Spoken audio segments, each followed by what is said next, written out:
بسم اللہ الرحمن الرحیم رب اغفر وارحم وانت خیر الراحمین۔ سامعین کرام، میں ہوں منصف علی اور آپ میرا یوٹیوب، فیس بک اور انسٹاگرام دیکھ رہے ہو۔ سامعین کرام، جیسے جیسے وقت گزر رہے، اثر آ رہے، روزے کھولنے کے بعد چاند رات ہوتی ہے اور پھر عید، اور سیم اسی پوزیشن کے ساتھ اور اس مثال کے ساتھ اب عید ان قریب آنے والی۔ کچھ اہم خبریں، کچھ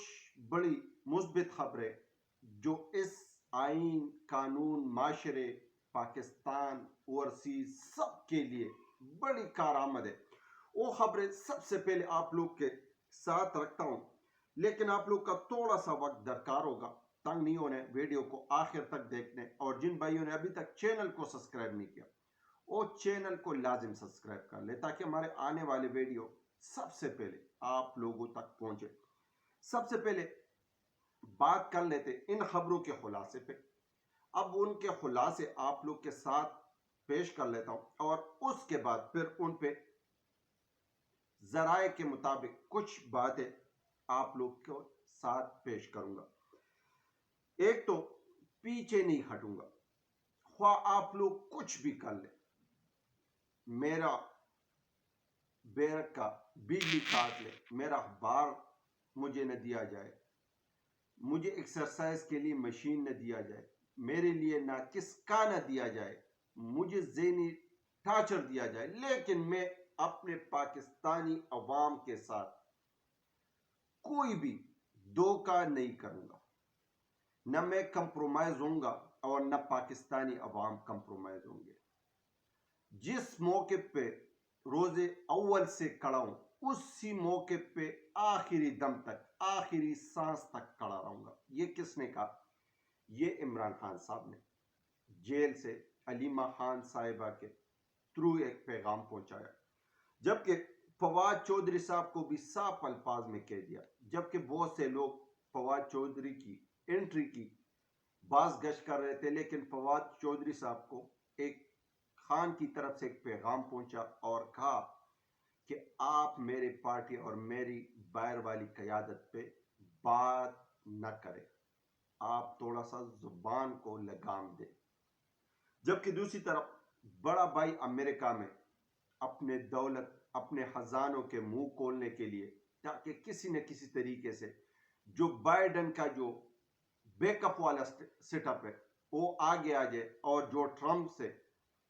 لوگوں کی، پاکستانی عوام کی، حتیٰ امریکہ کے اسٹوڈنٹ کی، امریکہ کی عوام کی، اوورسیز پاکستانیوں کی، اور تقریباً سب سے اہم اور بڑے بزنس مینوں کی جو امید ہے، اب نواز شریف صاحب اس کے مد مقابل آ رہے تاکہ ٹرمپ کسی طریقے سے یہ الیکشن نہ جیت پائے، ورنہ پھر جو یہاں ہوگا وہ ہمارے بس کی بات نہیں ہوگی۔ جبکہ چھوٹا بھائی سعودیہ کے دورے پہ جا رہے، اب سعودیہ میں وہ کیا حاصل کرنا چاہ رہے، اب یہ بھی دیکھنا ہی ہے۔ جبکہ سب سے جو اہم اور پیش رفت والی بات ہے وہ ہے سپریم کورٹ کا، جو یحییٰ فریدی صاحب کے سربراہی میں فل بینچ کی سنوائی ہوئی۔ اس میں منصور علی شاہ صاحب جو عمرے میں تھا، اس نے ویڈیو لنک کے ذریعے اس اجلاس میں شرکت کی، اور جو نہیں آیا اور جس کو نہیں بلایا گیا، جو جسٹس فائز عیسیٰ صاحب کے فیصلے کو ریورس کر دیا، وہ ہے الحاق ججز۔ الحاق ججز کو اس اجلاس میں نہیں بلایا، صرف اور صرف ان کا کیسوں کے ساتھ تعلق ہوگا، اور کوئی بھی معاملات یا ملکی معاملات یا آئینی معاملات میں اس کا کوئی اثر و رسوخ نہیں ہوگا۔ اور یہاں سے حکومت کو بھی ایک پیغام پہنچا کہ ہم یہ بینچز بنا رہے، ہمارے اوپر بہت زیادہ کیسز کی لوڈ ہے، ہم ان کو مہینے، 2 مہینے اور 3 مہینوں میں نمٹانا چاہتے ہیں، تو لہٰذا آپ لوگ 26 آئینی ترمیم یا کوئی ایسے اقدام کے بارے میں سوچے بھی نہ، کیونکہ اب حکومت کے لیے سپریم کورٹ میں جسٹس فائز عیسیٰ صاحب نہیں ہے۔ اب وزیر قانون نذیر تاڑ صاحب وہ تو کہہ رہے کہ ایسی کوئی بات نہیں ہے، لیکن ان کی باتوں پہ اعتبار نہیں کیا جا سکتا، اس لیے 26 آئینی ترمیم پہ بھی یہی باتیں ہو رہی تھی، لیکن آخر کار رات کے اندھیرے میں پوری رات اس کے لیے ان اقدام کے لیے جاگتے رہے، اقدامات کرتے رہے، پستاتیت کرتے رہے، لیکن آخر کار لوگوں کو خرید پریشرائز کر کے وہ 26 آئینی ترمیم کی۔ اب 27 والی آئینی ترمیم میں کیا ہے؟ وہ صرف یہی کہ پروسیجر ایکٹ میں ترمیم کر کے جو سینیارٹی والا رول ہے اس کو ختم کیا جائے، اور پھر امین الدین اور اس کے ساتھ افغان ان کو سینیارٹی پہ آگے لے کے آئے، کیونکہ جو مخصوص نشستوں والا کیس اب عدالت میں کھلنے والا ہے، کیونکہ اب اسپیکر صاحب کو بھی پتا چلا اور اس نے مشروط معافی مانگ لی کہ ہمیں پتہ نہیں تھا، اور پھر سپریم کورٹ کوئی بھی فیصلہ دیں گا تو پہلے الیکشن کمیشن، اور الیکشن کمیشن ہمیں انفارم کرے گا، جبکہ الیکشن کمیشن پہ توہین عدالت کا کیس بھی دائر ہو گیا، اور وہ سلمان اکرم راجہ صاحب نے سپریم کورٹ میں دائر کر دی۔ اب حالات دن بدن بدتر ہوتا جا رہے صرف حکومت کے لیے، کیونکہ اب حکومت کا غور فکر سٹارٹ ہے کہ اگر مزید ہمیں کسی نے سپورٹ نہیں کی، مزید ہمارے کندھے پہ کسی نے ہاتھ نہ رکھا، تو پھر ہم مجبور ہو کر حکومت چھوڑ دیں گے۔ مجبور نہیں، وہ یہ حکومت اس لیے چھوڑیں گے کہ حکومت میں کچھ بچا ہی نہیں ہے۔ کربوں کے 5000 ارب روپے اس شہباز شریف حکومت نے لیے، پتہ نہیں کہاں لگے کہاں گئے، لیکن اب ملک مزید دندل کی طرف جا رہے، بے روزگاری بڑھے گی، مہنگائی آئے گی، اور آئی ایم ایف کی جو کڑی شرائط ہے، جبکہ اس وجہ سے بھی پریشان، لیکن دوسری طرف اب خان کا ایک اور خط، خان کی رہائی کا ایک اور خط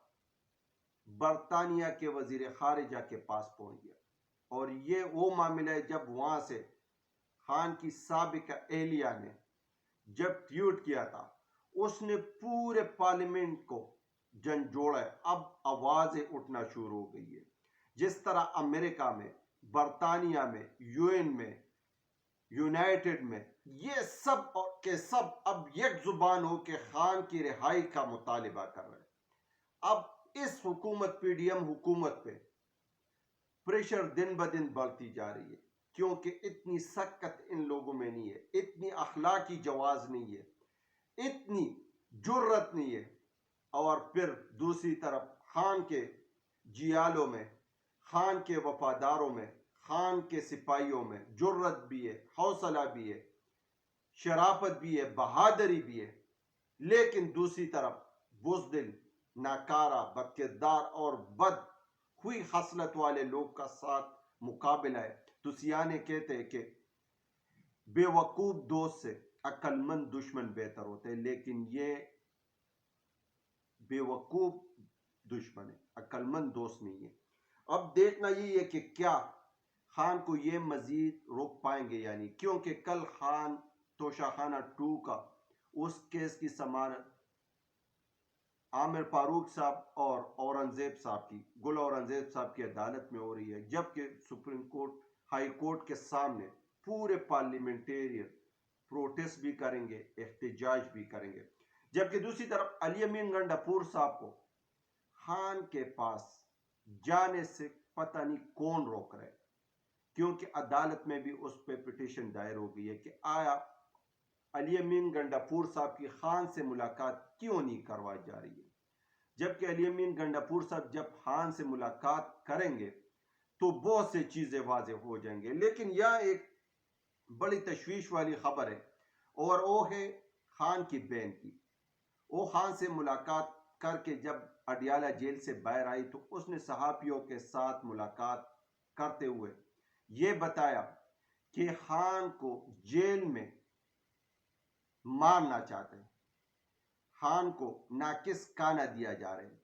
3 اکتوبر سے لے کر ابھی تک ان کی بیرک کی، ان کی سل کی بجلی کاٹی گئی ہے، ٹی وی نہیں ہے، اخبار نہیں ہے. 3 ہفتوں بعد ان کو ورزش کے لیے، ایکسرسائز کے لیے مشین دی گئی ہے، جبکہ خان کو ایسا کھانا دیا جاتا ہے جس سے اس کو وامٹنگ اور یا الٹیاں آنا شروع ہو جاتی ہے. تو یہ ایک بڑی تشویشناک خبر ہے. لیکن خان دوسری طرف پورے چٹان کے ساتھ کھڑا ہے، چٹان کے حوصلے کے ساتھ کھڑا ہے. اور وہ خان نے صاف الفاظ میں کہہ دیا خاص طبقے کو، خاص لوگوں کو، کہ آپ مجھے اگر یہ اس جیل سے گومناتا جیل میں بھی لے کے جانا چاہتے ہو تو لے جاؤ، لیکن میں اپنے نظریے سے، اپنے سوچ سے، اپنی فکر سے اور اپنے آئینی اور قانونی جواز سے 1 انچ بھی پیچھے ہٹنے کے لیے تیار نہیں ہوں. تو یہ